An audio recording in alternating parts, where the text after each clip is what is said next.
दोस्तों, मानता हूँ कि खूबसूरत चीजें कीमती होती है, पर ध्यान रहे गुणी वस्तुएं अमूल्य होती है। कैसे, तो सुनिए।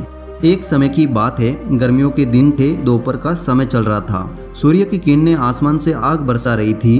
वही राजमहल में राजा चंद्रगुप्त मौर्य, सभी मंत्री व आचार्य चाणक्य बैठकर चर्चा कर रहे थे। गर्मी में इनके भी बुरे हाल थे। सबके चेहरे से पसीने छूट रहे थे। पास रखे मिट्टी के घड़े से ठंडा पानी पीकर खुद को राहत दे रहे थे। तभी आचार्य चाणक्य के मुंह पर बेहद पसीना देखकर चंद्रगुप्त मौर्य को एक मजाक सूझा।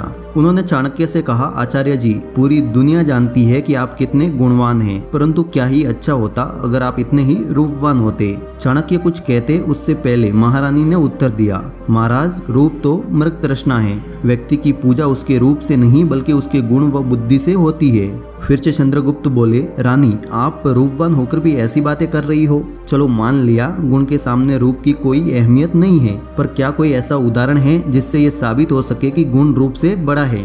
तब चाणक्य बोले, बहुत से उदाहरण भरे पड़े हैं महाराज, मुझे सिर्फ एक दिन का वक्त दीजिए। चंद्रगुप्त ने कहा, ठीक है, जैसी आपकी मर्जी आचार्य जी। फिर एक दिन की समय अवधि समाप्त हुई। दूसरे दिन राजमहल में फिर से सभा लगी और चर्चा शुरू हुई।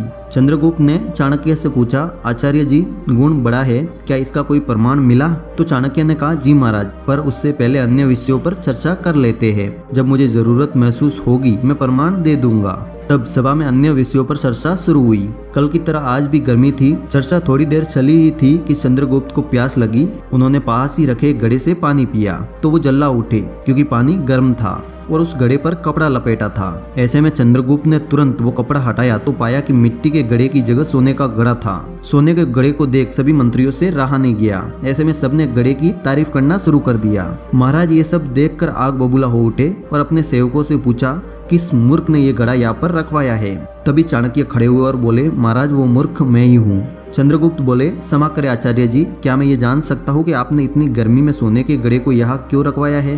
तो चाणक्य बोले, महाराज, कल ही आप कह रहे थे कि रूप की महानता गुण से अधिक है, इसीलिए मैंने सोने का सुंदर घड़ा यहाँ रखवाया है। तब राजा चंद्रगुप्त की आंखें लज्जा से झुक गई।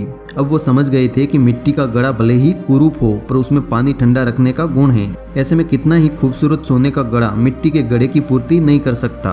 तो दोस्तों, आज के लिए बस इतना ही। मैं आशा करता हूँ कि इस वीडियो द्वारा गुण और रूप के बारे में आप अच्छे से समझ गए होंगे।